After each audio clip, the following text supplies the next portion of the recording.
On va enchaîner sur une table ronde qui s'appelle Réseau des arts visuels en France, évolution, enjeux et perspectives. On accueille des représentants et des représentantes de différents réseaux en France qui sont venus soutenir le pôle des arts visuels. J'accueille Johan Bourdet, on peut les applaudir, Lucie Orbi, Antoine Brun, Mélissa Martin et Nathalie Lebert. La modération sera faite par Camille Proutot. Je vous laisse toutes et tous vous présenter. Pardon. Je peux même vous laisser un micro. Voilà, en plus, si vous voulez.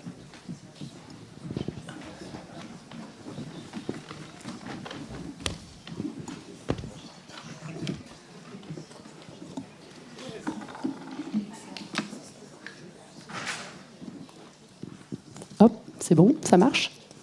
Bonjour à toutes et à tous. Alors,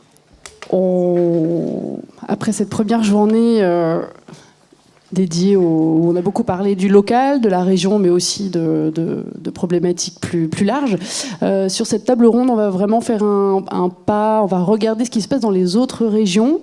Et merci au réseau des autres régions d'être aujourd'hui avec nous. Sans doute, certains étaient là hier aussi, et d'autres sont dans la salle. Donc merci pour votre présence.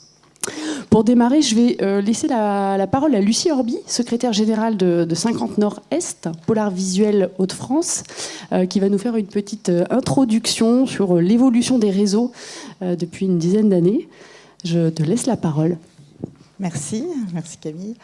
Avant effectivement de prendre la parole pour vous faire état justement de l'évolution des réseaux territoriaux, je tiens tout particulièrement à vous témoigner mon émotion, parce que voilà, je suis vraiment à la fois ravie en fait d'être avec vous pour les 10 ans du pôle et de pouvoir aussi partager ce temps.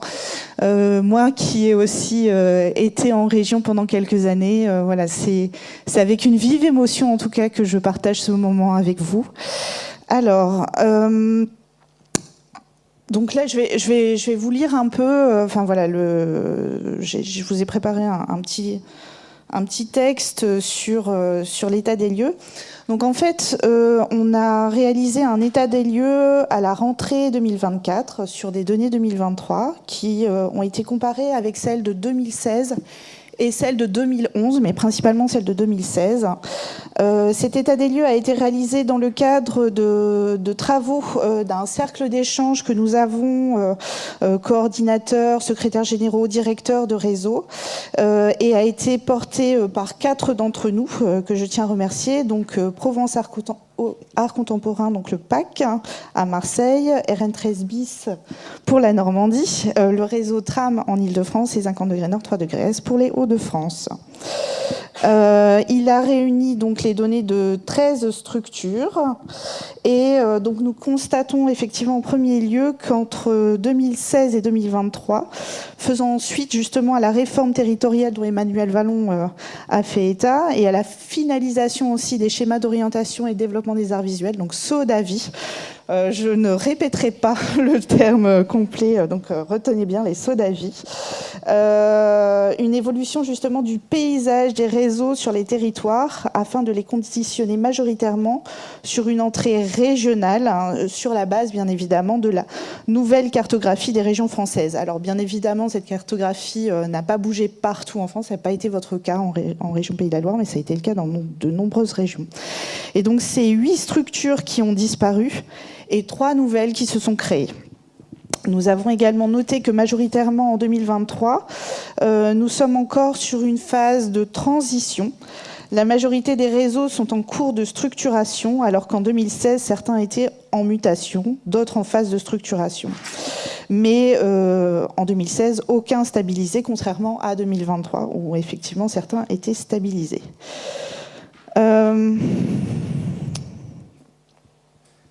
Je dirais quand même qu'aujourd'hui, est-ce qu'on peut encore parler de stabilisation ?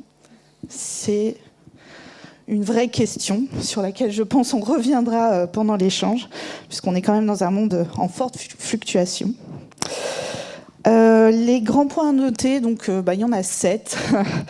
Dans un premier temps, vous dire effectivement que les réseaux réalisent leur mission sur un statut juridique unique, celle de l'association 1901, de loi 1901. C'est un principe, c'est une loi qui vous a été citée hier, avec pour certains d'entre eux la présence des partenaires financiers dans leur instance de décision. Ce n'est pas le cas pour tous. La moitié des réseaux a fait le choix également d'être ou de devenir un réseau réunissant l'ensemble de l'écosystème des arts visuels. Cette différence dans le nombre de profils réunis crée une différence d'échelle dans le nombre de personnes adhérant justement à nos réseaux, avec une fourchette allant de 34 à plus de 300 adhérents. Donc là, ce sont les chiffres de 2023. En effet, ce qu'on peut constater, c'est qu'à l'unanimité, les réseaux réunissent les lieux de diffusion, de conservation, de formation, mais tous n'intègrent pas les créatrices du secteur, les salariés, les indépendants, sur les activités connexes à la création artistique, mais aussi les acteurs du marché de l'art et de la philanthropie.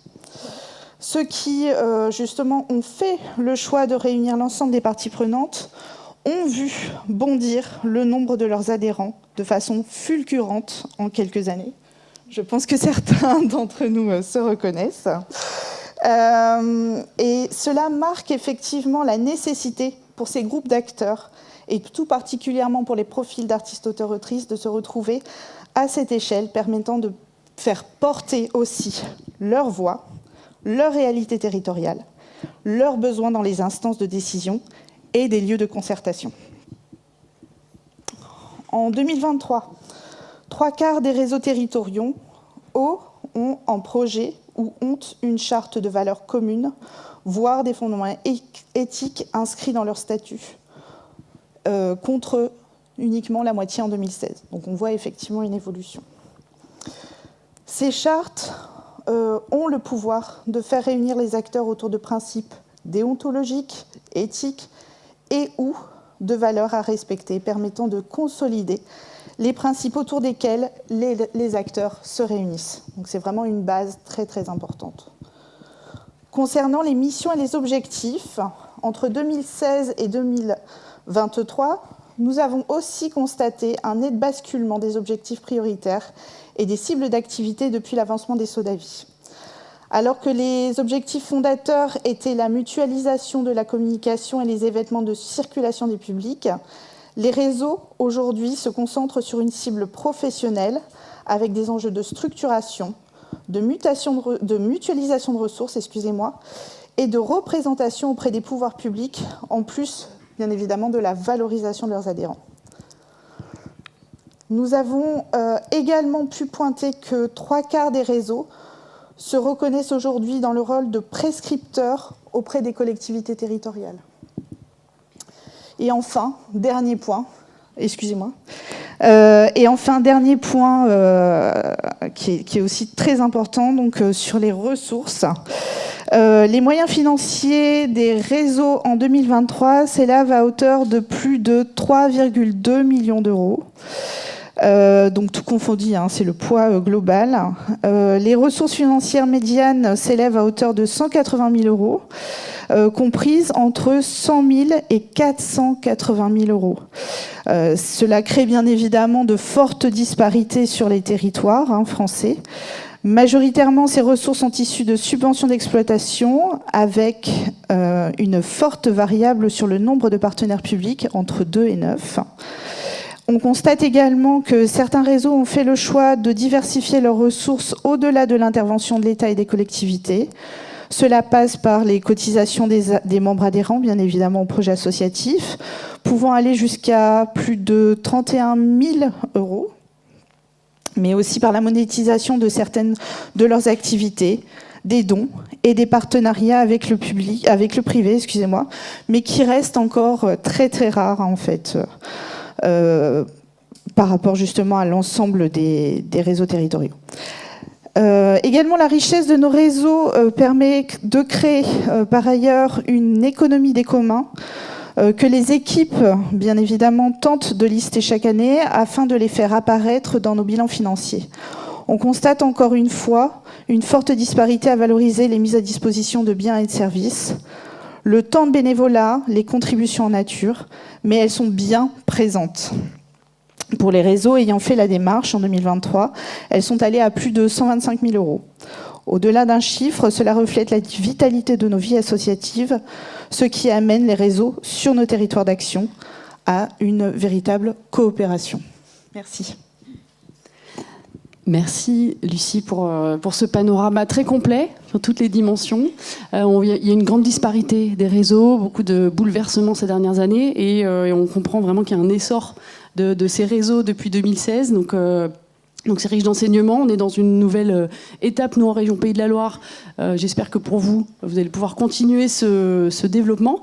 J'aimerais vous poser les questions un peu plus individuellement pour qu'on ait peut-être un ancrage aussi plus spécifique par rapport à vos territoires. Vous, quels sont les... Si on commence par toi, Johan, par exemple, la mission... Allez, je suis coordinateur général donc, de RN 13 bis Art Contemporain en Normandie. La mission clé aujourd'hui du réseau, pour vous, c'est laquelle ? Quel est l'enjeu sur votre territoire par rapport à vos adhérents ? Oui, alors je suis très heureux de commencer, c'est bien, c'est pour moi. Je te laisse pas le choix. C'est aussi pas de problème là-dessus. Bon, déjà, merci Lucie pour cette introduction. Et effectivement, c'est important pour nous toutes et tous d'être ici présents. On a conscience, je pense, que ce qui se passe dans cette région, c'est un symptôme de quelque chose de beaucoup plus important, de beaucoup plus généralisé. Et c'est important, je pense, que d'être toutes et tous présents ici pour en discuter, et c'est avec plaisir. RN 13 bis, comme l'a dit Lucie, a une histoire qui a beaucoup évolué. Je pense que ce qui est extrêmement important à souligner, c'est que nous, on dispose d'un contrat de filière art visuel, ce qui n'est pas le cas pour les autres participants de cette table ronde. Et c'est notre spécificité, je pense. Il y en a d'autres au niveau national. Donc un contrat de filière art visuel qui est signé avec plus de 11 signataires. Je vais essayer de tous les citer sans en oublier, vu que c'est filmé cette fois. La région Normandie, la DRAC Normandie, le département de la Seine-Maritime, du Calvados, de la Manche qui est rentrée l'année dernière, la ville du Havre, la ville de Rouen, la ville de Caen, la ville de Cherbourg et la métropole de Rouen. Si j'en oublie un, vous me pardonnerez. Mais du coup, c'est vraiment, après le Sodavi, c'est cet espace de concertation qui a été créé avec les pouvoirs publics et les acteurs de la filière pour avoir vraiment un espace de réflexion, un espace de concertation au niveau régional de manière vraiment écosystémique sur la question des arts visuels. Donc pour répondre à la question, ce n'était pas juste un détour, je pense que c'est vraiment de permettre cet espace de concertation. C'est là le rôle clé, en tout cas, je pense, de nos réseaux. Je pense qu'on va tous le redire un peu, toutes et tous, mais on a un rôle vraiment de créer ces espaces-là. Et c'est là où c'est dramatique aujourd'hui ce qui se passe, je pense, dans les Pays de la Loire, c'est de voir comment on peut aujourd'hui revenir sur ces dynamiques qui ont mis du temps. Les Sodavi, je pense que tout le monde s'en souvient, ça a pris du temps, ça a pris de l'énergie, ça a pris du temps pour la concertation. La suite aussi a pris beaucoup de temps. Donc c'est de voir qu'aujourd'hui on peut revenir sur ce détricotage d'espaces de concertation. Voilà.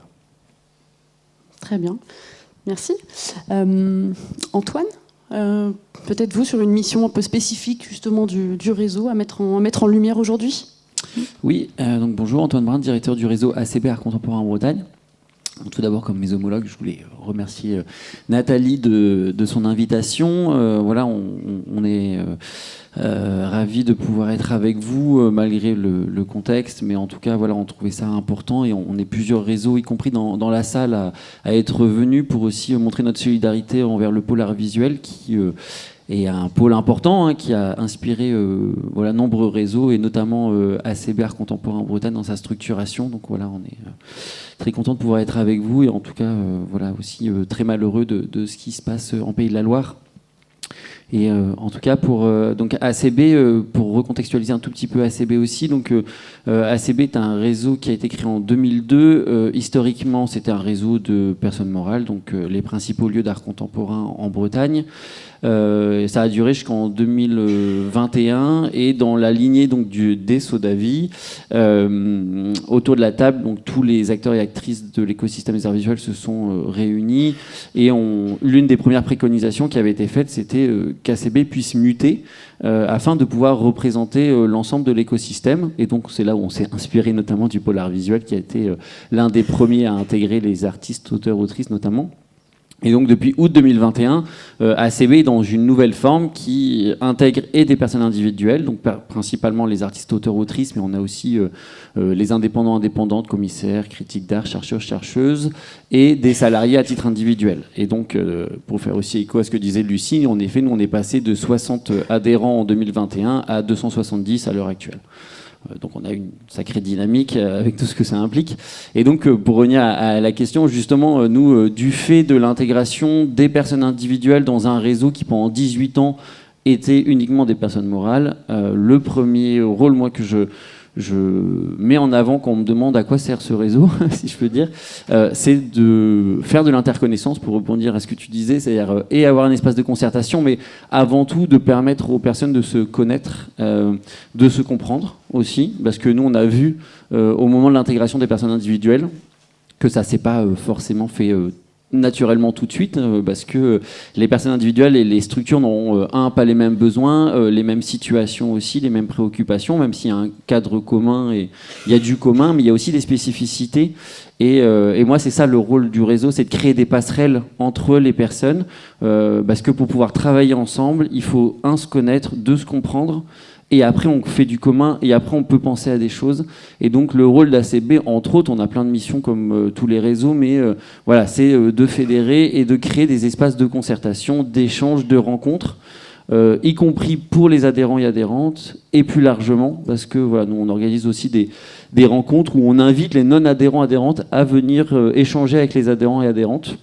Non pas dans le but de les faire rentrer dans le réseau, c'est pas 270, on est déjà pas mal. Donc voilà, mais en tout cas c'est juste voilà pour pouvoir créer des espaces qui n'existent pas forcément sur les territoires, dédiés aux arts visuels avec des personnes qui peuvent parler un langage commun ou pas. Voilà, et tout être toujours dans la réflexion, dans la rencontre, et c'est souvent aussi qu'on se rend compte que parce que donc nous on organise notamment toutes nos rencontres dans des lieux adhérents, et c'est comme ça qu'on voit qu'il y a d'autres lieux adhérents qui viennent voir des lieux dans lesquels ils ne sont jamais allés aussi. Voilà, et c'est toujours comme ça qu'on crée du commun. Voilà. Et moi je considère que c'est mon rôle premier, enfin le rôle premier de l'équipe, c'est de créer ces passerelles-là. Merci. Mélissa ou Lucie, allez-y sur des spécificités de vos réseaux, les missions clés du moment. Je dirais de façon générale, notre réseau est là pour améliorer les conditions d'exercice de l'ensemble des acteurs, puisque effectivement nous aussi, nous sommes passés d'un réseau de diffuseurs, de structures majoritairement du secteur privé, public, non marchand surtout, mais on a aujourd'hui effectivement une vision plus écosystémique qui nous amène, alors on est un vieux réseau, 30 ans d'activité, créé en 1996, mais qui aujourd'hui nous amène vraiment à réagir en fait de façon beaucoup plus durable, puisque effectivement avec l'ensemble des parties prenantes, ça nous amène aussi à retravailler complètement en fait le projet associatif. Et par contre, il y a des spécificités territoriales, je dirais même historiques, qui sont liées aussi au fait qu'on a été un territoire qui a vécu justement les deux guerres, et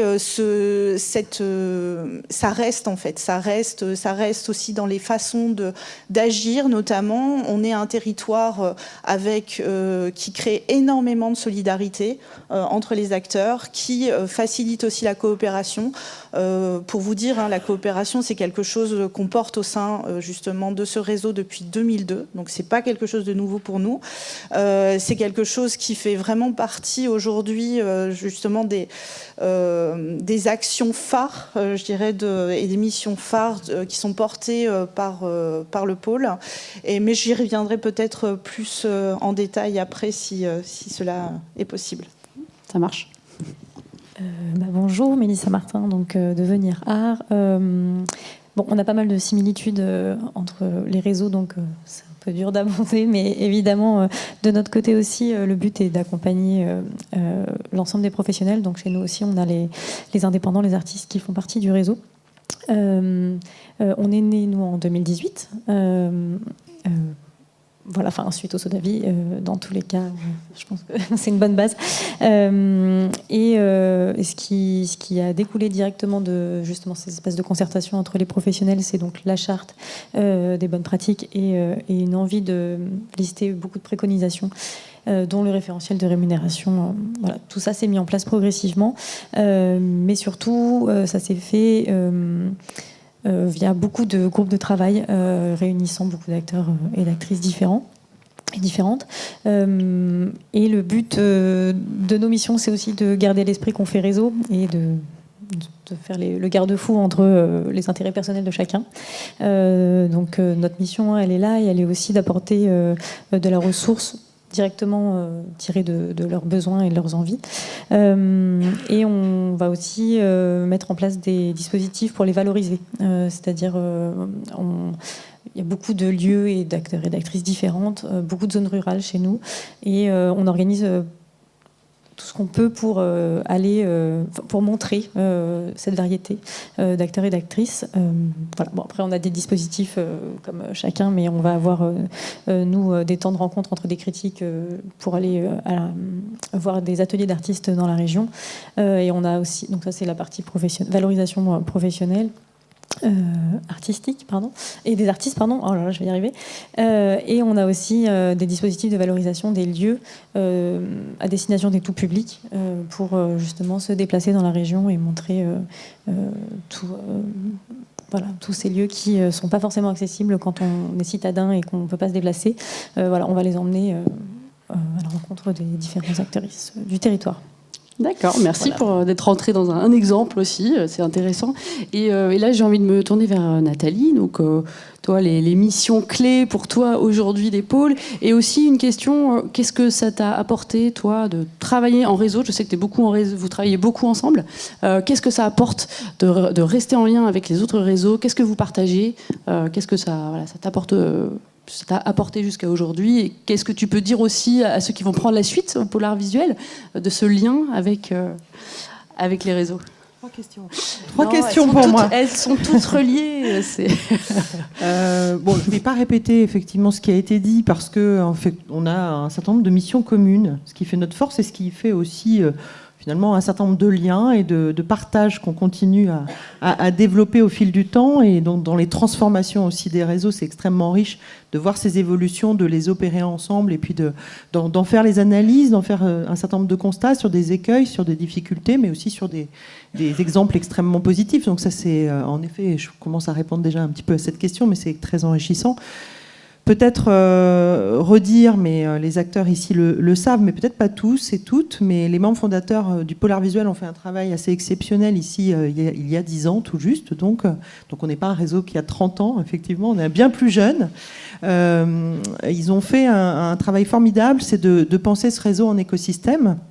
Et donc tout de suite, ça a dessiné des missions très spécifiques, qui étaient finalement aussi assez neuves dans les réseaux, donc des missions qui étaient tournées vers le champ professionnel, vers vraiment les enjeux professionnels, dont cette fonction ressources dont tu as pu parler, Mélissa, qui a été tout de suite un enjeu important, mais aussi effectivement ces concertations qui étaient déjà très régulières en Pays de la Loire, via aussi des concertations régionales, et donc qui ont pu continuer à être travaillées au sein des filières. Et puis un travail d'observation très fort aussi, qui s'est tout de suite mis en place avec des méthodologies partagées avec les autres pôles régionaux, et on en parlera sans doute tout à l'heure au second temps. Donc vraiment, on s'est tout de suite orienté vers ces missions-là, sans du tout être tourné vers un agenda artistique partagé ou des choses qui étaient faites assez souvent dans d'autres réseaux, et y compris dans le réseau dont je m'occupais avant, dans l'Est de la France. Donc on a complètement décidé d'être sur un autre champ, et vraiment d'être complètement concentré sur les enjeux professionnels. Donc ça, c'est vraiment un premier point. On se voit de temps en temps, mais pas suffisamment entre les réseaux territoriaux, parce qu'on est tous très très occupés. Parce que effectivement, on porte effectivement des réseaux qui sont énormes, en fait, avec beaucoup d'actions. Faut quand même le souligner, rien qu'avec les premiers exemples que vous avez donnés, avec aussi des mutations, comme vous le disiez, à opérer, mais aussi des changements de contexte, des changements de politique qui sont considérables. Et je pense que aussi une de nos missions communes, c'est de travailler au développement des arts visuels dans les politiques culturelles et de façon durable. Alors c'est vraiment un enjeu fort, mais vraiment une grosse ambition. Et on voit qu'aujourd'hui, les terrains qui sont gagnés peuvent parfois être complètement en recul, et ça c'est assez dramatique, mais on le sait, il y a des déserts encore dans les politiques culturelles sur les arts visuels, et on a vraiment encore ce travail tous ensemble à faire. Et puis, donc c'est, je dirais, un point aussi à souligner sur nos discussions entre les réseaux territoriaux arts visuels en France. C'est aussi cette capacité, je dirais, qu'on a eue, toutes et tous ensemble, de partager les expériences, partager le fruit de nos concertations, les analyses, les observations, et de pouvoir être complémentaires, de ne pas refaire en fait ce que les autres faisaient, ou alors parfois le refaire parce que ça avait une pertinence en lien avec des spécificités de territoire, mais d'être extrêmement complémentaires. Là où parfois, finalement, au national, il n'y a pas eu vraiment en fait ce travail qui a pu être fait. Donc, notamment concernant les SODAVI, c'est assez intéressant de voir comment on s'est articulés les uns aux autres pour justement être extrêmement complémentaires. Pour donner un exemple, sur la dernière observation participative et partagée du pôle art visuel qui a été actualisée il y a 2 ans, on a décidé en fait cette fois-ci de ne pas interroger en fait les artistes, se disant qu'il allait y avoir un travail complémentaire déjà d'Ulysse Théruel qui est dans la salle sur une thèse CIFRE, mais aussi se disant que finalement ça avait été de manière assez globale sur un questionnaire à peu près commun, interrogé dans le cadre de SODAVI par d'autres régions. Donc on s'est dit que voilà, les constats, en fait, les grands constats sur la profession d'artiste étaient relativement bien partagés, et que par contre nous on allait rentrer dans des spécificités territoriales sur la thèse CIFRE. Voilà comment est-ce que entre réseaux on peut opérer là des complémentarités, et puis voilà, on s'apporte les uns les autres, parce qu'on est quand même sur des budgets qui sont petits, qui sont modestes, et puis des équipes aussi modestes, ça on doit le souligner aujourd'hui. Donc on fait un énorme travail, mais avec de toutes petites équipes. Donc on a besoin aussi de cette richesse des autres. Est-ce que vous voulez ajouter quelque chose, peut-être, les autres, sur cet échange inter-réseau ? Peut-être sur les dessous de ce qui s'est passé hier, on a fait une réunion inter-réseau, on a profité d'être toutes et tous présents pour faire une réunion, et c'est vrai que, blague à part, c'est pas juste pour raconter ça, mais on s'est rendu compte déjà aussi que des Hauts-de-France jusqu'en Bretagne, il y avait déjà des questions de mobilité internationale qui étaient amorcées à peu près en même temps, et qui a probablement des endroits de mutualisation et d'échange déjà entre les réseaux, pour pas non plus effectivement doubler les actions. C'est ça qui est quand même hyper important à cet endroit-là. Et donc il y a entre nous déjà des pistes qui sont déjà en train de naître, et c'est ça qui est hyper intéressant de pouvoir mener. Peut-être aussi revenir aussi sur les enjeux politiques. C'est vrai qu'avant tout, nous sommes des lieux d'accompagnement en fait des professionnels de notre secteur d'activité, mais aussi nous sommes une caisse de résonance en fait sur les pouvoirs publics, plus ou moins utilisés par les pouvoirs publics, plus ou moins structurés aussi sur les territoires d'action. Et c'est vrai que c'est une valeur ajoutée indispensable face en fait aux défis d'aujourd'hui. On va tous réagir pour dire un mot. Non, mais juste pour compléter aussi, et pas redire ce qui a été dit, mais on voit notamment en Pays de la Loire l'importance aussi de la solidarité entre acteurs et actrices. Et quand on a un réseau et on a une position qui est un peu différente de celle des acteurs et actrices avec qui on travaille. On n'a pas le même rapport, on ne produit pas des expositions, on ne fait pas de création, donc on a un rapport un peu particulier et ça fait aussi, c'est important aussi de pouvoir échanger entre nous, même si on a des spécificités sur nos territoires qui nous sont propres. On a du commun et on se rejoint sur ce commun-là, et et c'est hyper enrichissant, important, et ça montre aussi toute l'importance de toujours travailler en commun, en groupe, et de pouvoir, c'est là où on arrive à trouver des points de mutualisation, d'entraide. ce qu'on fait déjà dans nos propres réseaux, on essaie de le faire à nous. Et voilà. Et c'est vrai que, comme le disait Nathalie, au national, on n'a pas tout le temps cet espace-là. Et c'est né un peu naturellement, post-Sodavid, de se retrouver toutes et tous. Et voilà, ça a été fait un peu comme ça. Et donc, depuis, ça perdure. On se revoit régulièrement. Et on se l'est dit encore hier que c'était hyper important de se voir comme ça et de pouvoir échanger. Et voilà, je pense qu'en plus, dans cette période très compliquée, de potentiellement repli, il faut maintenir ces liens-là d'échange, de concertation, ne serait-ce que de partage. Ça, c'est pas forcément obligé d'aboutir sur quelque chose, mais le fait de partager ce que l'on vit et de voir que parfois on peut se soutenir, et ça, je pense que c'est hyper important à conserver. Pour continuer sur cette question des défis, quels sont pour vous les enjeux clés à venir dans vos réseaux ? Survivre, déjà. Quelles difficultés aujourd'hui, concrètement, vous rencontrez ? Nous, voilà, mais bon, ça sera pour beaucoup de gens partagé, pas forcément que les réseaux d'ailleurs, mais on nous a demandé pendant plusieurs années de faire plus, ou en tout cas de manière équivalente, les actions qu'on porte avec des budgets qui réduisent, et je crois qu'on arrive vraiment là à un moment où ça coince, et pour avoir été en comité de suivi avec la DRAC et la région hier matin, justement à ce sujet, on voit que certains prennent conscience, d'autres non. Donc voilà, notre rôle on a un plaidoyer toujours avec ces gens-là pour parler de la situation, mais aussi pour savoir ce qu'ils veulent en faire, parce ils se reposent, ces gens-là se reposent aussi sur les réseaux et nous considèrent comme des acteurs forts, mais on est dans des situations précaires.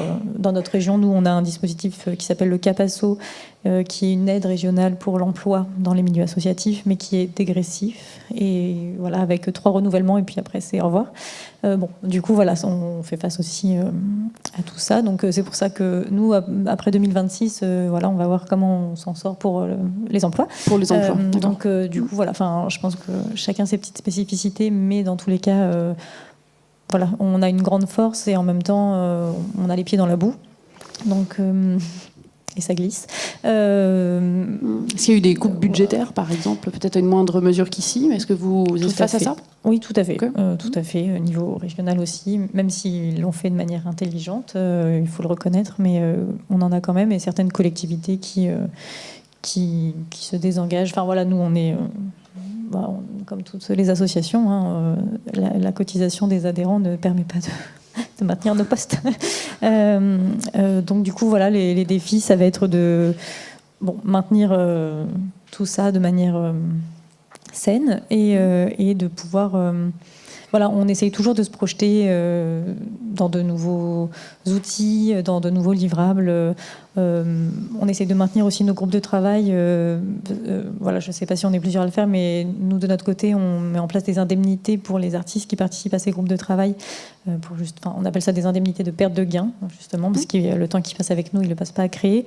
Donc pareil, nos financeurs apprécient ce côté-là, mais c'est un budget et du coup le budget réduisant, on réfléchit moins ou on enlève certaines thématiques du coup voilà. Je ne sais pas si je réponds à la question, mais le défi ça va être de continuer à se projeter tout en maintenant ce qui est fait dans les conditions actuelles.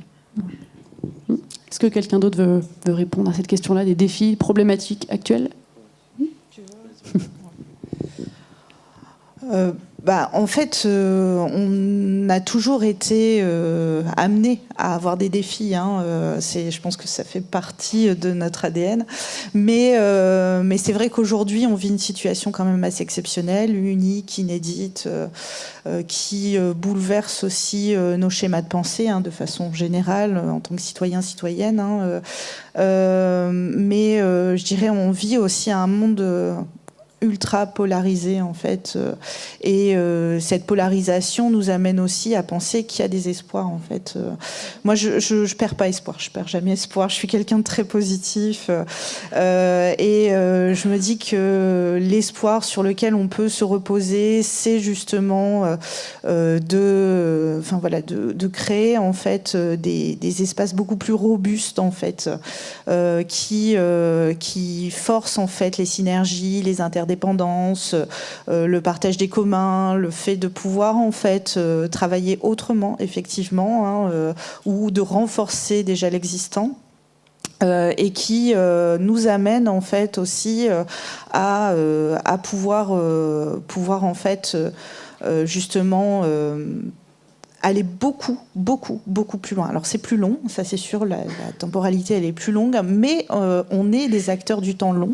Ça c'est vraiment quelque chose d'important aussi à constater, c'est que notre action, elle n'agit pas en fait sur un temps court, elle agit sur un temps long. Et ça c'est effectivement pour certains acteurs qui s'engagent en fait dans des réseaux, c'est compliqué à comprendre qu'on n'agit pas en direct, et même pour toutes les actions. Hier, on était sur le vernissage de Matière Vive. On voit que ça prend 18 mois. C'est quelque chose qui est aussi sur le temps long. C'est pas et c'est important en fait de garder à l'idée que justement ce temps long est indispensable en fait, mais est nécessaire en fait à pouvoir agir en fait sur des actions communes. Après, effectivement, comme chacun d'entre nous, on se retrouve en fait face à des difficultés financières, mais les acteurs sont toujours en présence. Donc ça, c'est vraiment, je dirais, c'est le point fort en fait d'une vie associative. Nous restons des associations avant tout.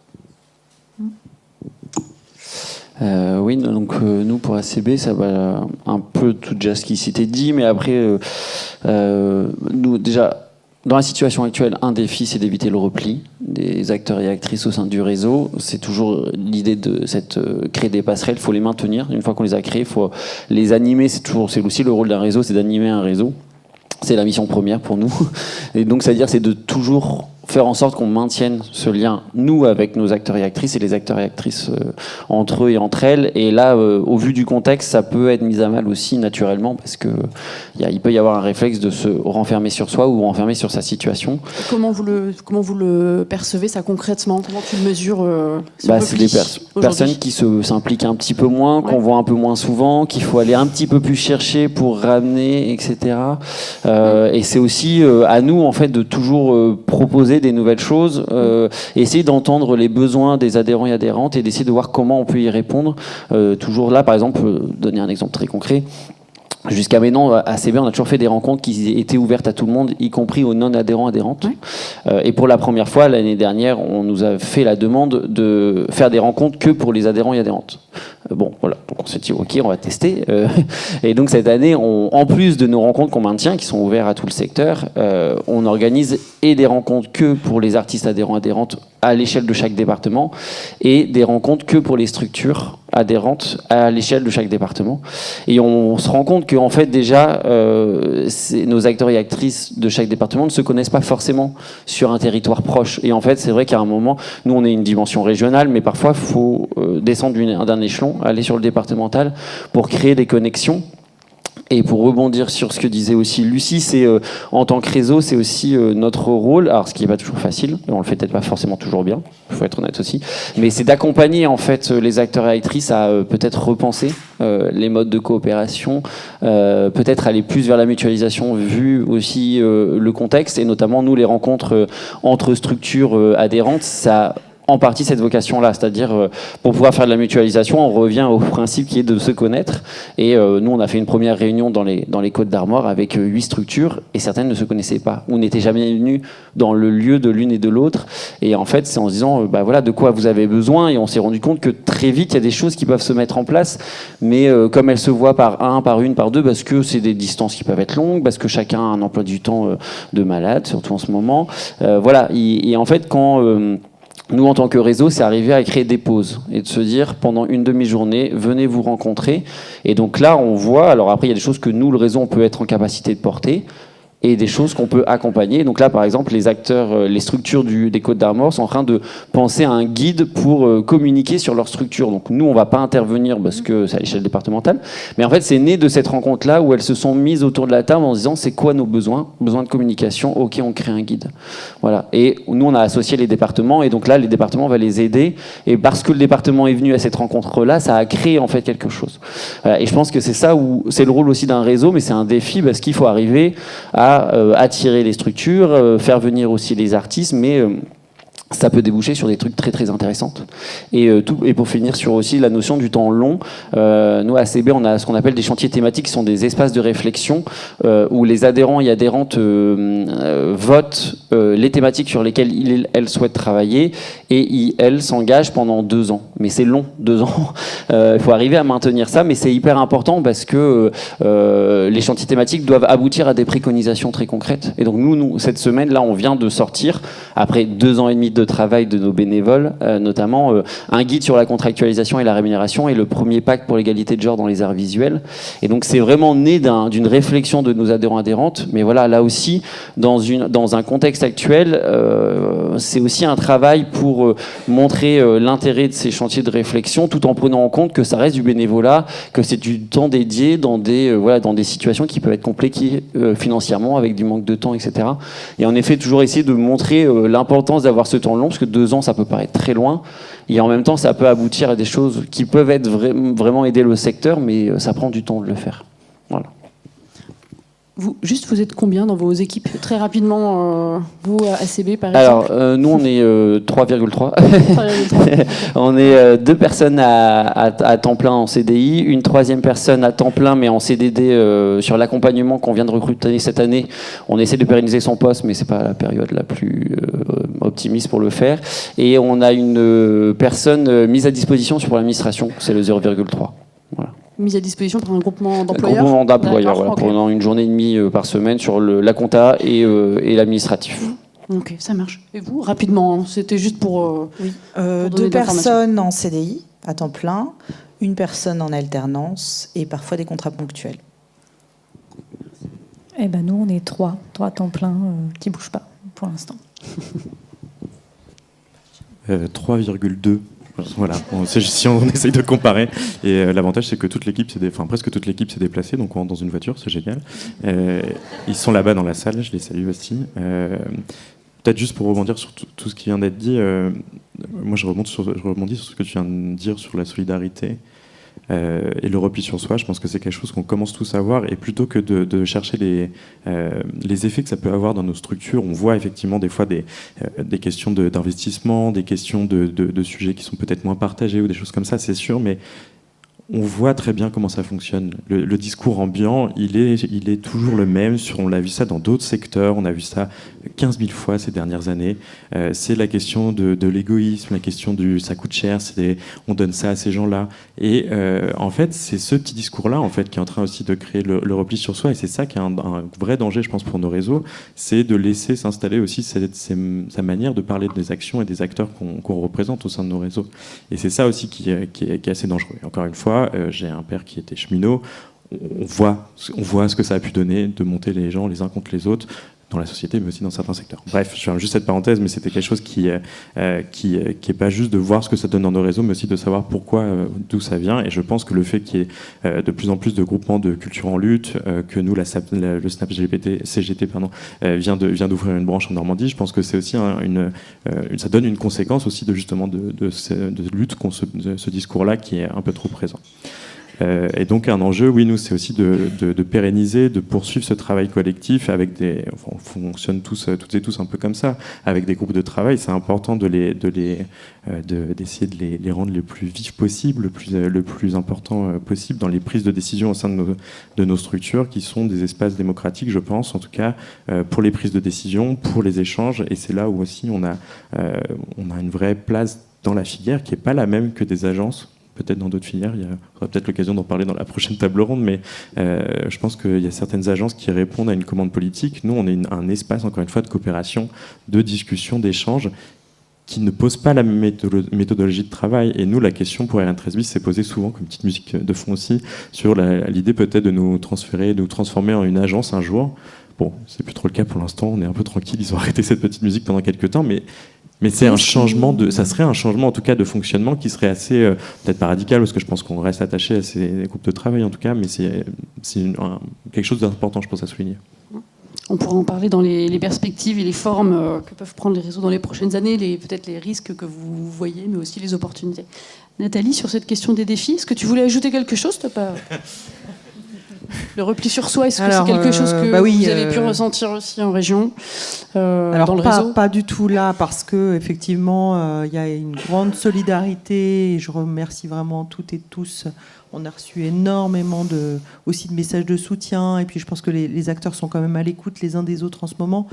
Donc, on est encore dans ce moment de résistance, de discussion, d'échange. Et vraiment, l'inquiétude, c'est effectivement que cette filière se réatomise, en effet. Il y a le repli, mais il y a aussi effectivement le retour à la solitude complète, et que sur certains territoires, on est vraiment cette atomisation totale. Et vous l'avez souligné très justement, le travail des réseaux, c'est un travail de temps long.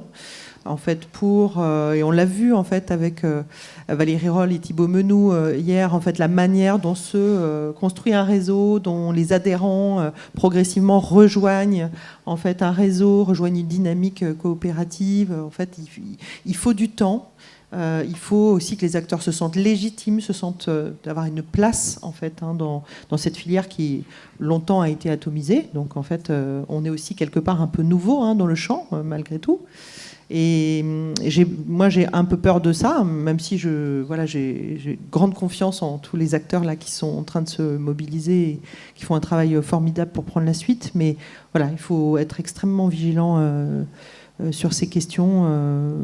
Ouais. Et puis bon, voilà, j'ai tendance à être positive, mais c'est vrai qu'on est quand même un peu acculé quand même en Pays de la Loire, et donc c'est vrai qu'il faut vraiment trouver les moyens de continuer à se mobiliser, de continuer à avoir des temps réguliers collectifs, que ce soit par le pôle, que ce soit par le WAVE, que ce soit par les états généraux, que ce soit... Voilà. Il faut quand même comme ça qu'on continue à avoir vraiment des temps de discussion réguliers, à se voir, à réfléchir et à parler aussi de ce qui va se passer les temps prochains, parce que nous, l'enjeu, c'est de pouvoir continuer à observer aussi. On sait que 2025, l'année est difficile en Pays de la Loire. On voit les effets dominos de la crise qu'on traverse, qui sont déjà assez terrifiants. Mais 2026 va être une année terrible. Donc en fait, il faut qu'on continue en tant que tête de réseau aussi à vraiment observer ce qui se passe, la transformation en fait de l'abandon des politiques culturelles, la transformation que ça opère, et de pouvoir continuer à dire. Je pense que c'est extrêmement important. La liberté à dire, ça rejoint la liberté de création aussi, la liberté associative. Donc voilà, merci pour ce mot sur les défis. Et en termes de perspective, est-ce qu'il y a des choses qui se profilent, que ce soit au niveau national, dans vos régions, est-ce qu'il peut y avoir une évolution des formes des réseaux ? Est-ce que c'est des échanges que vous avez déjà entre vous ? Pas encore ? Ou tout simplement, individuellement, quelles sont vos perspectives d'évolution ? Parce qu'il y a peut-être des renforcements de coopération avec d'autres réseaux, d'autres filières. Ça peut être ça. Bon, je ne sais pas pourquoi j'ai pris le micro en premier. Oui, alors comme je parlais tout à l'heure du contrat de filière, nous c'est une vraie question, et je sais que le réseau A se pose la même question. Nous, on a un contrat de filière qui est vraiment sur une question de montée en puissance et de structuration, de développement de la filière. Qu'est-ce que ça donne un outil comme ça lorsqu'on arrive dans un temps de crise ? Je crois que c'est exactement les mots qui ont été utilisés hier par le réseau AS, donc je les salue. Donc ça va être une vraie question de transformation à cet endroit-là. Après, effectivement, sur les mutualisations entre réseaux arts visuels, c'est évident, mais comme on aura l'occasion d'en parler après aussi, avec d'autres filières et la mutualisation peut-être de moyens de formation, de temps d'échange avec les autres filières dans nos régions, je pense que c'est hyper important. Nous, il y a tout un travail qui est en train un groupe de travail qui a été monté sur la mutualisation des formations entre les différents réseaux en Normandie, et aussi un plus informel pour l'instant qui est encore balbutiant, mais sur la question de la transition écologique. On a il y a certaines filières qui sont un peu plus avancées que d'autres. Nous, on est encore un peu loin du départ, on va dire, mais il se passe quelque chose en Normandie là-dessus, et comme dans beaucoup de régions. Et c'est quelque chose qui est en train de s'initier, et on voit qu'il y a moyen de faire des choses ensemble, et qui permet aussi de rationaliser un peu aussi l'énergie qu'on dépense, en tout cas.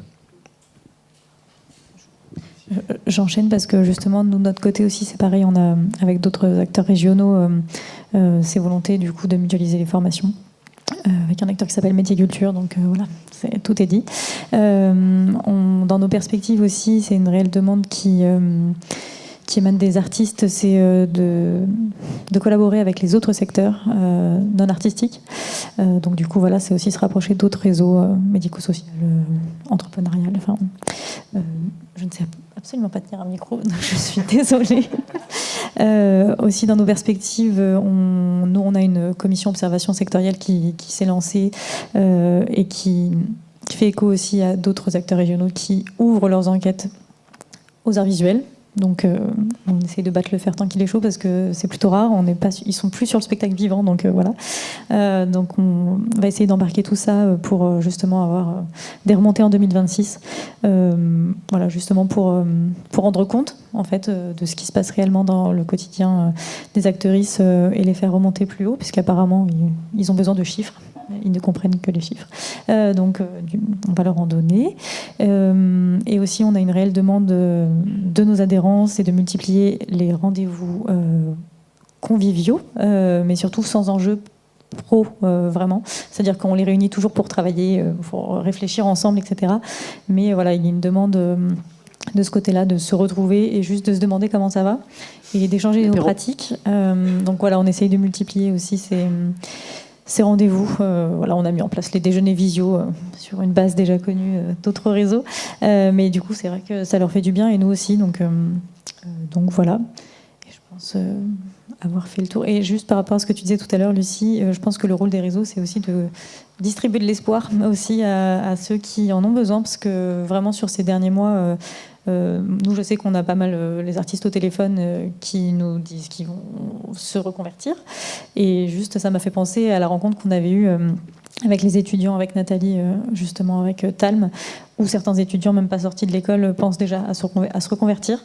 Donc je pense que même si nous, on a des difficultés, où on a les mêmes, mais voilà, enfin... on se dit c'est terrible. De l'autre côté, quand on prend notre casquette réseau et qu'on parle à nos adhérents, on essaye de pas leur dire et on essaye plutôt de leur dire qu'il faut continuer et avec quels outils et quels moyens. Donc du coup voilà, la perspective, je pense, va se renforcer à ce niveau-là dans les mois à venir. Quelqu'un d'autre ? Oui, je voulais rebondir effectivement sur l'interdisciplinarité parce que c'est vrai que c'est un véritable enjeu aujourd'hui. C'est de créer aussi des interdépendances en fait dans d'autres chaînes de coopération, d'autres chaînes de valeur, de se pouvoir inscrire aussi la création artistique de façon beaucoup plus poreuse en fait à tous les niveaux de la société, auprès de l'ensemble, enfin voilà, des professions. Et je pense que c'est vraiment le cœur, l'enjeu même de la culture aujourd'hui, et de pouvoir aussi voilà, travailler. On est source d'inspiration. N'oubliez pas, vous, créateurs, créatrices, vous êtes justement un élan, un souffle en fait, indispensable en fait face à la situation dans laquelle nous sommes tous. Enfin voilà, livrés. C'est une transformation globale qui nous traverse aujourd'hui. Et effectivement, l'art peut créer en fait une respiration, un souffle nouveau. Et vraiment, ça, c'est quelque chose qui est énorme en fait pour la société. Donc vraiment, n'oublions pas que bien évidemment nous sommes là pour représenter un secteur, pour pouvoir en fait travailler sur justement ce que je disais tout à l'heure, l'amélioration des conditions d'exercice. Mais je pense que il ne faut pas qu'on travaille que simplement sur un effet silo comme en France on a toujours l'habitude de faire. Éclatons en fait les normes, ouvrons les perspectives. Enfin voilà, ça c'est vraiment important. Et je dois dire aussi qu'en Hauts-de-France, on a la chance, et je dirais même qu'on s'est donné la chance depuis maintenant 10 ans en fait, de réunir à la fois des organisations professionnelles et syndicales dans l'ensemble du champ culturel. Et ce qui nous permet à la fois de travailler sur les aspects techniques des politiques publiques, en co-construction, en concertation, enfin voilà, ça dépend effectivement des niveaux, mais aussi d'avoir un dialogue avec les élus au sein notamment de la CTAP, donc la Conférence territoriale de l'action publique, sur la commission culture, mais aussi auprès de la DRAC, de la région, de façon plus régulière. Et c'est un véritable enjeu pour nous, pour pouvoir justement aller beaucoup plus loin. Alors c'est quelque chose où on s'est battu pour l'avoir, parce qu'on a aussi vécu un vrai bouleversement social. Comme je vous ai dit tout à l'heure, on est une région socialement très pauvre, avec aussi une forte disparité présente sur les territoires. Une disparité en termes de population, mais aussi en termes de richesse. On a une des villes les plus riches de France et qui est accolée à l'une des villes les plus pauvres de France. Donc effectivement, ça crée un paysage quand même assez complexe. Et on a un terreau effectivement Rassemblement National qui est extrêmement présent, et on s'est battu. Donc on a fait aussi un choix de pouvoir s'associer pour pouvoir justement avoir une position politique. C'est pas évident à tenir, mais aujourd'hui, notamment la région comprend les enjeux en fait de pouvoir aussi parfois déplacer en tout cas nos cadres d'action, de pouvoir aller plus loin pour justement faire de la culture un enjeu territorial. Merci beaucoup. Et effectivement, sur ces sujets d'interfilière, ça nous fait une bonne transition avec la table ronde d'après. Donc c'est très bien. On va passer la parole à la salle, sauf si tu voulais ajouter un point. Non, c'est bon pour vous? Ouh là là. On peut laisser en priorité. D'abord au réseau qui sont dans la salle. C'est vous? Donc Merci. Présentez-vous avant de poser votre question, comme ça. Bonjour, Stéphane Legarve, je représente le réseau Astre Nouvelle-Aquitaine, donc je suis coprésident. Sur les enjeux, sur les questions, vous entendant aussi là, et puis on a échangé hier aussi, sur les questions des enjeux et perspectives, la représentation qu'on a là, c'est évidemment les équipes aussi de coordination, de direction. Mais là, on le voit bien, et finalement, ça va me faire poser une question que je vais peut-être te poser à toi Nathalie. Au moment en fait où on arrive à un stade de ce type, en fait, les enjeux et les perspectives, globalement, nous on a repris tout le projet associatif aussi depuis 2 ans, ils sont portés par les gouvernances. Et est-ce que tu n'aurais pas le sentiment, alors je te pousse un petit peu dans la question, mais justement que tous les échanges interréseaux, et moi je le sens notamment au niveau de l'interréseau dans les pôles culturels de la Nouvelle-Aquitaine, c'est assez compliqué de rassembler en fait globalement les échanges intergouvernance, parce qu'il y a plein de projets qui se font dans l'action, et des projets chouettes qui peuvent se monter en fait entre les équipes, mais s'il n'y a pas les échanges globalement sur les enjeux politiques, alors ça s'est fait à certains moments, nous, pour la défense associative, contre les contrats d'engagement républicains ou des batailles, des luttes qu'il y a pu y avoir dans la Creuse notamment. On a eu quelques petites missives comme ça qui ont fait des rassemblements politiques. Mais est-ce que c'est tant d'enjeux politiques aussi, et ça n'a pas un petit peu manqué sur ces échanges? Et je pense qu'aujourd'hui, c'est peut-être justement une carte vraiment à jouer, qu'il y ait vraiment le doublon en fait, équipe et gouvernance aussi, et pas juste d'être sur les échanges d'actions en fait. C'est très juste, et bon, je ne vais pas répondre très longtemps parce qu'on a un temps juste à suivre avec tous les réseaux, tous les pôles régionaux, et on va exactement parler de ça. On va parler de 2 phases de notre histoire, donc celle des années précédentes et celle aujourd'hui, en fait, avec vraiment la difficulté qu'on traverse toutes et tous. Mais en effet, je pense que tu pointes quelque chose d'extrêmement juste. Là, on voit bien, nous, dans notre transition, avec des équipes qui sont extrêmement affaiblies, qui ont été très actives les dernières années sur la dimension dimension d'Interpol, comme on l'appelle ici, avec des projets, des actions concrètes, etc. On voit bien qu'aujourd'hui, les gouvernances, qui ont aussi beaucoup changé au fil des années, on est aussi dans ces conditions de travail en permanence. Il y a un renouvellement, en fait, parce que c'est des forces bénévoles. Donc il y a un renouvellement permanent. Donc il faut que chacun aussi rentre dans les enjeux. Donc c'est pas simple. Retrouver, en fait, toujours une même longueur d'onde, ou en tout cas une même direction, un même cap à trouver. Et on voit bien aujourd'hui que c'est les gouvernances qui sont obligées d'être complètement, en fait, sur ces enjeux politiques, de se réemparer, en fait, totalement ces questions-là pour avancer, parce qu'il y a une urgence absolue. Donc j'en dis pas plus, peut-être que les uns et les autres vous répondrez tout à l'heure. Je regarde Virginie, je regarde d'autres qui sont dans la salle, mais en effet tu pointes quelque chose d'extrêmement juste. Et juste pour terminer là-dessus, j'ai le sentiment, nous, à travers les comités de pilotage, les temps qu'on a dans le contrat de filière aussi, avec la DRAC, la région et les autres collectivités avec lesquelles on peut travailler, que de leur côté aussi, il y a vraiment une attente à ce niveau-là, en fait. Que s'ils ont les échanges parfois uniquement avec les équipes, en fait, il y a des endroits où les choses ne se débloquent pas, où elles avancent pas. Et j'ai ressenti ça, parce que ça fait que 2 ans que j'étais à la coprésidence, mais lors des premiers temps de copie, je l'ai quand même assez senti, en fait, qu'il y a un besoin de rapport aussi d'échange d'élus associatif à élus, enfin élus politiques à élus associatifs.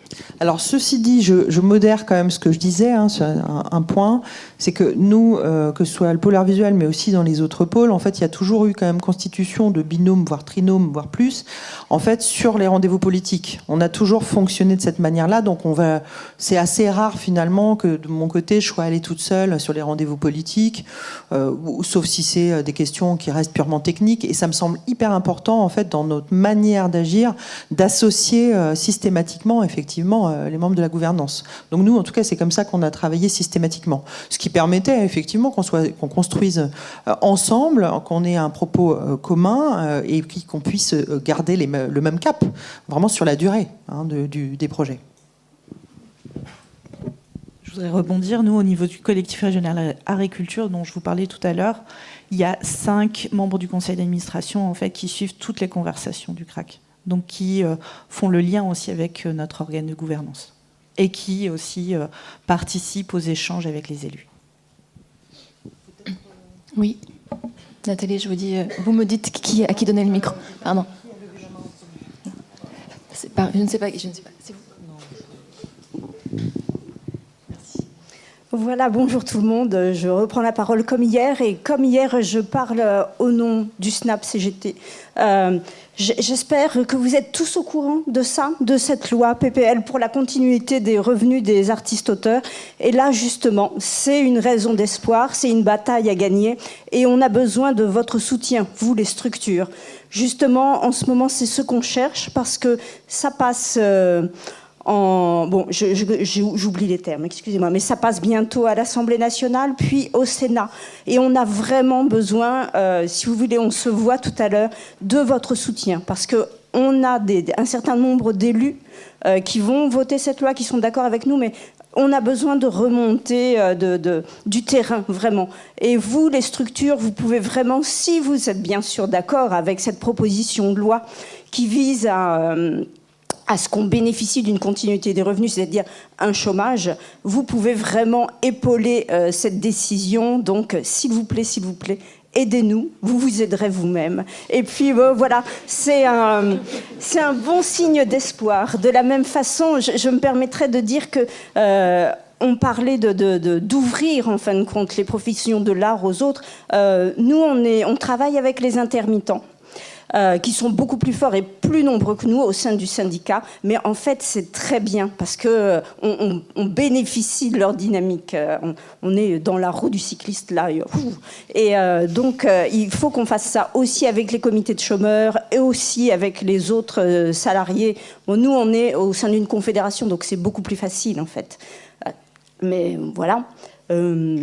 Et je suis très contente de vous dire ça. Et j'espère que tout le monde va dire « Ok, on vous aide » et que ça va marcher. Et que comme les intermittents qui se sont battus dans le courant du XXe siècle pour obtenir des droits, nous aussi, on va les obtenir.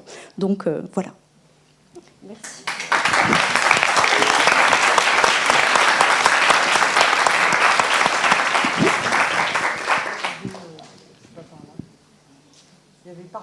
Quelqu'un d'autre? Oui. Il y avait Thomas aussi. Thomas.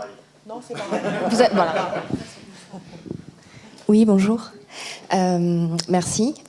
Déjà, je voulais dire que ça faisait chaud au cœur, je suis artiste-autrice, de se dire qu'il y a quand même un écosystème et des gens qui se soucient de nos conditions d'exercice, de se battre et de nous représenter auprès des politiques, des structures, de porter un message. Je voulais rebondir sur un sujet, j'ai pas l'impression qu'on l'ait trop abordé, à part, j'ai oublié votre nom, la personne qui est à gauche, excusez-moi, Mélissa, c'est ça, qui a abordé la question, à un moment vous parliez de votre intervention à l'école de Talm, et je voulais savoir un petit peu dans quelle mesure, est-ce que vous aviez des axes en fait, d'intervention dans les écoles d'art, parce que je crois qu'il y a une vraie problématique quand on parle de professionnalisation. La professionnalisation, elle commence, à mon sens, dans les écoles et pas quand on est dehors, dans un bourbier. Une prise de conscience aussi, et je pense que ça c'est très très vrai dans le secteur des beaux-arts, des arts visuels, et plus particulièrement dans les écoles des beaux-arts, d'une prise de conscience qu'être artiste c'est un métier, avec des conditions d'exercice décentes, qu'il faut pouvoir et savoir parler d'argent, et ce, dès sa sortie, de combien je vaux, et bien que, on l'a vu hier, notre travail n'a pas vertu à promouvoir, ou en tout cas d'entrer dans des valeurs je dirais d'ordre capitalistique. Il n'empêche que quand on sort, nous sommes dans cet ordre-là, et nous sommes à la fois artistes mais aussi entrepreneurs, parce qu'on est jeté dedans, que c'est la seule chose qu'on nous propose aujourd'hui, et que malgré tout, les règles de l'entrepreneuriat aujourd'hui, elles sont capitalistiques. Et c'est très dur. Et je crois qu'il y a une vraie responsabilité, d'une part, d'éducation dans l'école, et pas la dernière année, et pas une semaine avant sa sortie. C'est dès le départ de dire vous êtes engagé là-dedans parce que bien sûr c'est votre passion et vous aimez ça, mais c'est un métier et voilà comment et on l'exerce de manière professionnelle. Et d'autre part, je me posais la question, je suis désolée, c'est un petit peu long, mais comment aujourd'hui, dans le contexte dans lequel on est, dont on sait qu'il est difficile, comment on dit aux jeunes qui rentrent dans une école d'art actuellement et qui vont en sortir demain que c'est la merde en fait. Et moi, je ne crois pas que c'est un bon message de dire... Moi, je ne vis pas d'amour et d'eau... Je suis désolée, je suis un petit peu en colère. Hein. Je ne vis pas d'amour et d'eau fraîche. Et je ne crois pas que... je crois que c'est très important de leur dire les conditions de leur exercice futur de manière réaliste. Et je pense que ça leur permettra de penser à la manière dont ils vont exercer, plutôt que de leur dire c'est bien de faire de l'art, ça nous fait du bien, et d'être dans une forme de bien-pensance qui en fait fait qu'ils vont tout porter parce qu'ils aiment ça, et parce qu'en fait quand on est artiste on peut pas faire autrement que de s'exprimer. C'est quelque chose qui est au-delà de nous, mais on peut pas subir aussi cette injonction au fait que c'est ça qu'on a envie de faire, mais que les conditions d'exercice elles sont dures. Et moi je vois beaucoup de précarité autour de moi, je la vis, je la vois, et je crois qu'on peut pas mentir aujourd'hui. Et je me demandais dans quelle mesure vous, en tant que réseau, comment vous intervenez dans les écoles et comment vous pouvez porter un message à la fois, je dirais, je pense que c'est important, réaliste, pour laisser le choix, parce que je crois que c'est important de se dire peut-être qu'ils ont envie de se comment dirais-je, choisir une autre voie avant même d'être sorti de l'école. Je crois que c'est important en fait, de dire que oui, peut-être que c'est peut-être mieux pour votre futur. Parce que là, c'est vraiment la merde, mais on espère que d'ici quelques années, avec des avancées et des nouveaux choix politiques, les conditions d'exercice seront meilleures. Mais on ne peut pas mettre les gens à la sortie de l'école, après 5 ans d'études, un Master 2 dans la précarité. Voilà, merci.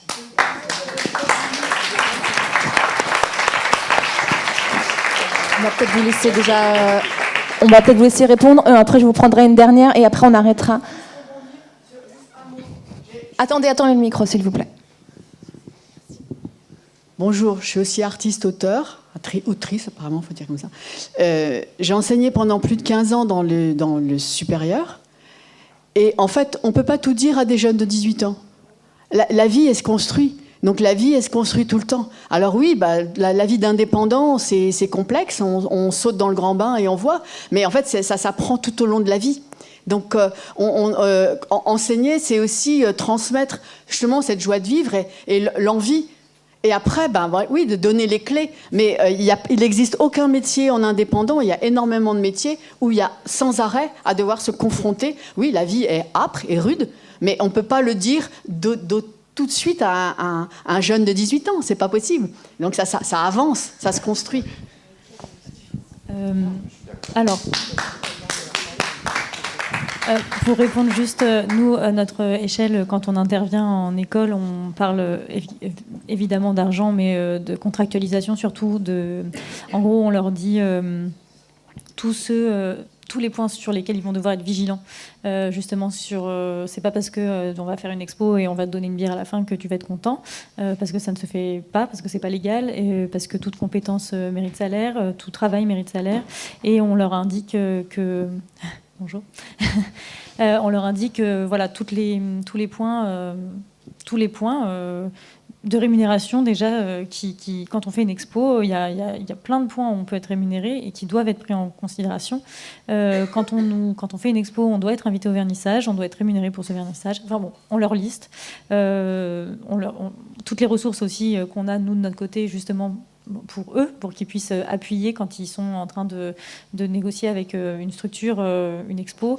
On a plein d'outils voilà, qui peuvent ouvrir en tout cas le dialogue. On a pas mal d'artistes qui nous appellent en disant voilà, je fais ça dans tel cadre. Il manque ça, est-ce que vous pouvez ou soutenir ou m'informer. Enfin bon voilà, on a des ressources juridiques pour eux aussi. Et après, je pense que c'est effectivement très important de l'aborder en école. Je pense qu'effectivement, la dernière année, c'est léger. Peut-être qu'on ne peut pas tout dire à des jeunes de 18 ans, mais quand même, c'est bien. Enfin, moi, je sais que dans mes études, ça remonte. En 2007, je sais que... Moi, je fais des études de cinéma à la base. Je savais que ça allait être compliqué, mais quand même... pas autant que maintenant. Je veux dire, j'ai pas commencé mon école en me disant que j'allais me reconvertir, et là, c'est quand même ce qu'on a entendu. Donc, il y a quand même une évolution qui est inquiétante.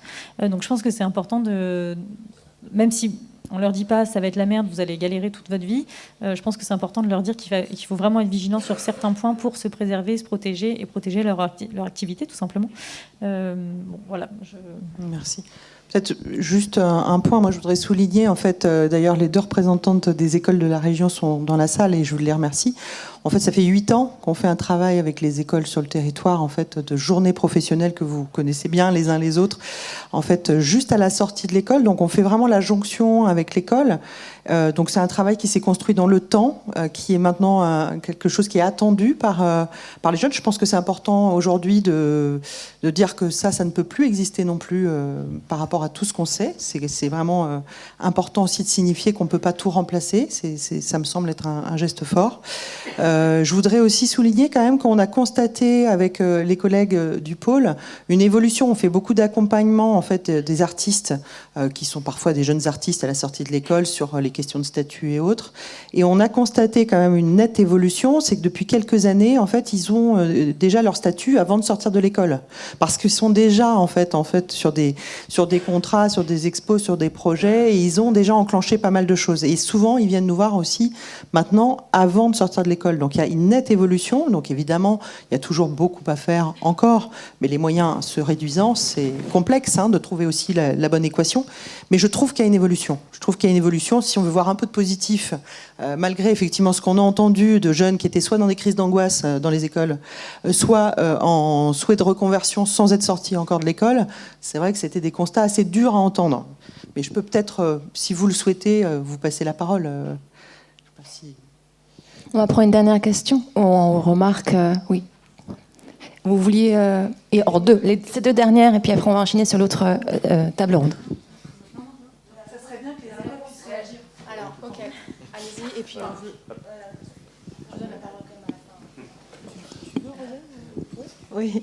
Bonjour, je suis Anne-Hélène Frostin. Je vais en effet répondre. Je suis la directrice de l'école de Talm Angers.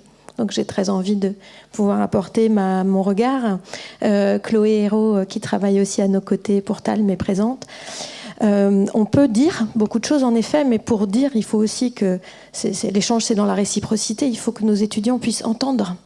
Et en effet, tout le monde n'est pas à égalité dans ses qualités d'écoute et de compréhension des enjeux des métiers de la filière. Néanmoins, aujourd'hui, c'est une réalité. La question de la professionnalisation, c'est comme ça que ça s'appelle dans les écoles, est intégrée dès la 2e année par des interventions de hamac de Maz, de galeristes, de nos collègues de la DRAC, de la région, qui font ce travail de se présenter, d'expliquer, de dire avec transparence et sincérité que le chemin il est arpenté, qu'il est sinueux, mais qu'il n'est pas impossible, que de toute façon la pluriactivité est une réalité de ce secteur. Et comme le disait Nathalie, en fait les étudiants nous font aller plus vite, ils nous font accélérer, parce qu'ils n'attendent pas de sortir de l'école pour prendre un statut, ils n'attendent plus que l'école apporte peut-être tout, et peut-être qu'à un moment elle n'a pas apporté assez, peut-être qu'elle n'apportera jamais assez. Elle est aussi imparfaite en tant qu'école. Et donc ils se renseignent, ils font eux-mêmes, ils trouvent eux-mêmes leurs endroits de connaissances, d'outils. En revanche, que nous soyons les foyers de la compréhension du travail en collectif, de ces endroits d'accélération, de ce soutien, oui, que ces initiatives, aussi multiples soient-elles, existent, ça me semble être, en tout cas, c'est ma conviction, d'être facilitatrice en permanence de toutes leurs initiatives. Mais pour certains et certaines, c'est pas encore, ça arrive tard, la prise de conscience ou l'envie, ou en tout cas cette compréhension du métier. Parce que c'est bien ça le sujet, et c'est une question que les élus nous posent, parce que parfois, et souvent, ils ne savent pas toujours très très bien quels sont, à nous toutes et tous ici, nos métiers dans ce monde qui veut absolument nous rendre comme ça utiles. Eh bien, il faut participer à ce que tous ces métiers se rendent visibles, tout ça soit le plus possible. Mais c'est vrai que j'ai entendu, moi, là, ce matin, des mots assez importants, en tout cas une dimension fondamentale qu'on partage avec les réseaux en tant qu'école, c'est la notion du temps. Devenir artiste, faire ce choix-là qui est totalement intime et personnel, c'est long. La maturation, la prise de conscience de cette envie d'être au monde de cette manière, c'est long. Et parfois, 5 ans ne suffisent pas. Donc on sort de l'école, on a abouti quelque chose, mais oui, il y a encore toute une découverte à faire. Mais il me semble, à l'avenir, pour l'avenir des écoles, qui elles-mêmes sont dans une phase de transformation majeure. Nous sommes des vieilles dames, des grandes institutions, et on se prend aussi la tempête en pleine face de tous ces changements de paradigme. Une des réalités, c'est qu'en fait, je crois que les écoles d'art sont des lieux tout au long de la vie. Donc, je pense qu'un des premiers réflexes, peut-être aujourd'hui, si sur votre territoire, parce qu'il y a quand même plus de 40 écoles territoriales, si vous ne savez pas où aller, vous ne savez pas vers qui vous tourner, si vous vous posez des questions sur votre métier, sur votre structuration, sur une aide à un projet, si vous avez besoin d'un interlocuteur, bien souvent, enfin moi, ce que je dis à tous ceux qui sortent de l'école, c'est la porte, elle vous sera toujours ouverte. Venez nous voir, venez discuter, venez, ne restez pas seuls. Effectivement, c'est peut-être un des conseils à donner sur les temps à venir sur notre région. En tout cas, ce sera un bateau, une grande maison qui vous sera toujours ouverte, parce que c'est aussi avec vous, avec les questions que vous vous posez, les doutes que vous traversez, que on pourra vous accompagner pour y répondre. Donc, des écoles imparfaites, mais à mon avis, quand même essentielles. Merci beaucoup. On va passer la parole à Rosane Lemaire pour l'école Nantes-Saint-Nazaire. Levez la main, je ne sais pas. Merci. Assez rapidement, s'il vous plaît. Oui, assez rapidement. Une dernière. Donc, bonjour, je suis Rosane Lemaire, directrice de l'école des Beaux-Arts Nantes-Saint-Nazaire. Je pense que Anne-Hélène a dit beaucoup. C'est vrai que les écoles ont beaucoup évolué aussi ces 10 dernières années. Et que je comprends le discours qu'on entend là pour des personnes qui sont sorties peut-être il y a 10, 15, 20 ans, où la question de la professionnalisation n'était pas posée. dans les écoles, voilà. Et que ce terme professionnalisation, il a déjà été peut-être difficile aussi à accepter, à intégrer. Et qu'est-ce que ça voulait dire d'aborder cette question de la professionnalisation qui finalement n'était pas centrale, voilà. Sauf que depuis 10 ans, ça a quand même changé beaucoup. Que dans les écoles, il y a des postes de professeurs d'enseignement artistique qui sont dédiés à la professionnalisation et que les écoles sont des lieux ressources. Voilà. Alors il y a évidemment la collaboration avec le pôle des arts visuels et c'est vrai que c'était un apport essentiel, mais qui n'arrivait pas qu'à la fin d'un cursus. C'est-à-dire la question de la professionnalisation, elle démarre dès la 2e année et puis elle est progressive. Et l'école est vraiment aujourd'hui un lieu de ressources sur les résidences, sur les bourses, qui est aussi un lieu où on emploie les étudiants artistes sur différents projets. Et puis les enseignants, qui sont aussi des artistes, sont eux-mêmes aussi porteurs finalement et transmetteurs de ces réseaux, chacun à leur échelle, parce que dans nos écoles, on a aussi la chance d'avoir des artistes qui viennent de la France entière et parfois d'ailleurs encore. Donc je pense que le travail est fait aujourd'hui. Après, une école d'art, c'est aussi un écrin, ou c'est en tout cas un lieu extrêmement privilégié, avec des moyens, des ateliers, des compétences. Tout est là, concentré au service des projets des étudiants pendant 5 ans. Et la sortie, elle est brutale. Nécessairement, elle est brutale parce que tous ces moyens-là, il va falloir les trouver, il va falloir les inventer, ou en tout cas se constituer. Et c'est là où je trouve que quand même il faut garder de l'espoir, et je suis d'accord avec votre position. C'est-à-dire que hier on avait par exemple les diplômes, quand je vois aussi la joie des étudiants qui décrochent leur DNSEP et que finalement derrière ils vont réussir à construire un collectif, et c'est quand même le collectif aujourd'hui qui permet, je pense, la survie aussi des artistes, mais qu'à l'intérieur de ces collectifs ils arrivent à trouver aussi des économies finalement. Ça ne veut pas dire que c'est pas facile, c'est pas simple, et on leur parle de ça. C'est-à-dire qu'il n'y a pas non plus d'angélisme en disant ça va être formidable, on vous attend. Non, on vous attend pas. C'est-à-dire qu'effectivement, il va falloir construire ça, mais que l'école donne quand même toutes ces opportunités et qu'ensuite, effectivement, les étudiants, ils s'en saisissent ou ils s'en saisissent pas.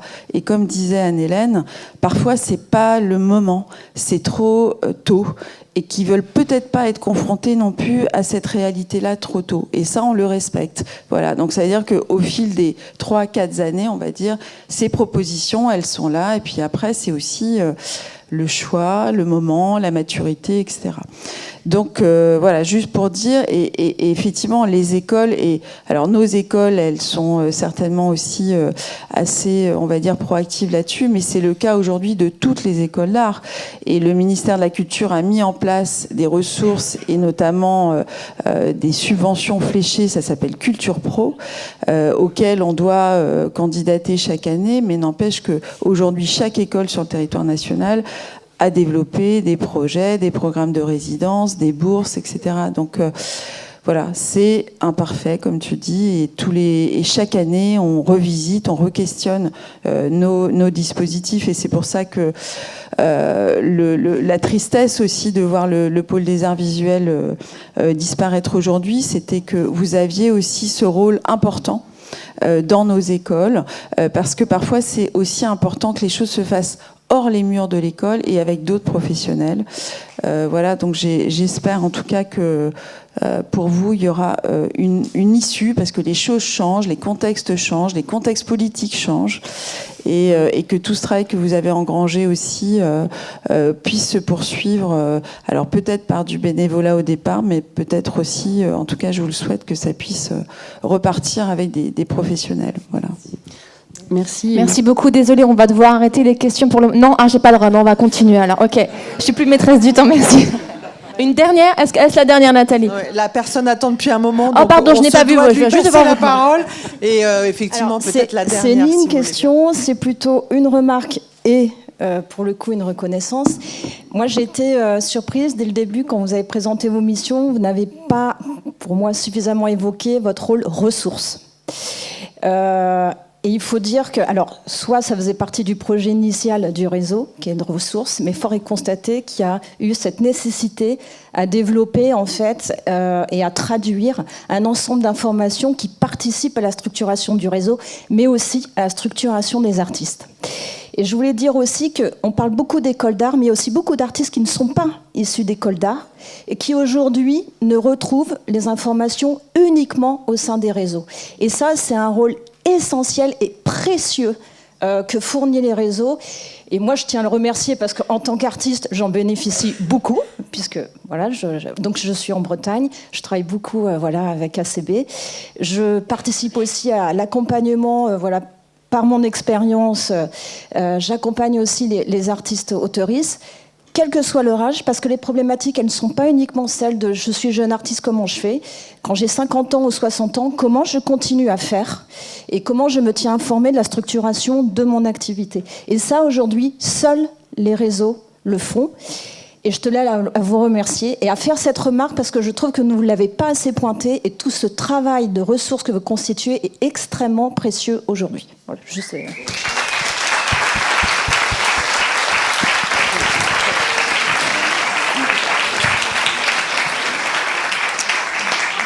J'avais promis ici depuis tout à l'heure et après, après je vais me faire disputer parce que je tiens pas le temps. Oui, je suis désolé, je fais du forcing. Donc Thomas Tudou, artiste, justement, je me parlais de me dire, en fait, je peux parler avec 3 casquettes, donc artiste, adhérent à ACB, même 4 casquettes, Snap CGT et membre actif de Culture en Lutte 35. Et en fait, c'est justement, finalement, vous n'avez pas trop répondu à ma collègue du Snap tout à l'heure, alors même si ça a été un peu fait par Lucie et Johan à un moment dans vos présentations. Des mouvements Culture en Lutte sont constitués à travers toute la France pour lutter contre la situation actuelle. Et en gros, ma question, c'est comment, pour faire très court, comment est-ce qu'on peut faire ensemble, comment est-ce que vous pouvez accompagner le mouvement Culture en Lutte. Nous, à Culture en Lutte 35, on a organisé une réunion interstructure avec toutes les structures rennaises, arts plastiques, spectacles vivants, musique actuelle, enfin tout le monde, ce qui n'avait jamais eu lieu en fait sur Rennes. Et là, nous, on est des mouvements en fait ça nous prend énormément de temps. On commence déjà à être essoufflés, on est tous bénévoles, bien évidemment. Et la question, c'est, et pour continuer finalement la remarque de ma collègue du Snap, c'est finalement, mais dans la lutte, en fait, on a aussi besoin de rapports de force, qui est peut-être plus notre rôle à nous en tant que Culture en Lutte que vous en tant que réseau. Mais comment est-ce que vous pouvez accompagner en fait les mouvements de lutte actuels et quelle place peuvent avoir vos réseaux là-dedans? Ça me semblait quand même très important d'avoir ça comme question au vu de la situation du pouvoir visuel.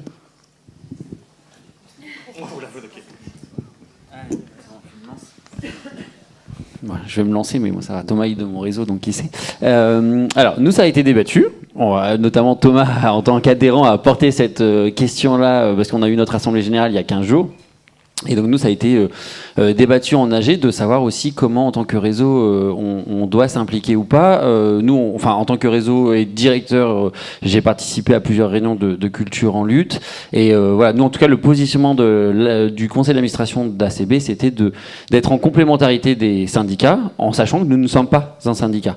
Donc, comme tu disais toi-même, on n'est pas forcément dans l'idée d'avoir un rapport de force, mais par contre, soutenir les cultures en lutte, répercuter les informations, les appels à volontariat et à participation, essayer de centraliser les informations, parce que donc en Bretagne, il y a le 35 qui est en pointe, mais ça se développe dans les autres départements. Donc nous, on va jouer ce rôle-là. On a un conseil d'administration qui est quand même assez impliqué, qui a publié plusieurs communiqués de presse assez engagés. Mais voilà, on va être sur cette limite-là que nous ne sommes pas un syndicat et que il y a un rôle de militance et un rôle de réseau qui sont complémentaires. Je pense qu'il faut vraiment accompagner ces mouvements-là, d'autant qu'ils sont transdisciplinaires et on revient sur cette idée qu'on doit être dans la transdisciplinarité, surtout face à la situation actuelle et on ne doit pas être dans le repli, on ne doit pas retomber dans cette idée de silo, mais qu'on doit vraiment travailler toutes et tous ensemble. Voilà. Donc moi, je suis pour la complémentarité avec, voilà, à un moment, une limite qu'on ne peut pas aller sur empiéter en fait sur le rôle des syndicats. Voilà. En tout cas, c'est le positionnement d'ACB. peut-être rapidement, nous, il n'y a pas eu de débat en interne, au sein du CA ou de l'AG pour l'instant. On a relayé évidemment le projet de loi pour la continuité des revenus des artistes auteuristes. Il y a eu une session d'infos, on relaye l'info. Là, il y en a une autre qui est organisée par des collègues au Havre. Donc on relaye l'info pour l'instant, mais il n'y a pas eu de débat en interne, c'est vrai, sur la question des convergences à ces endroits-là.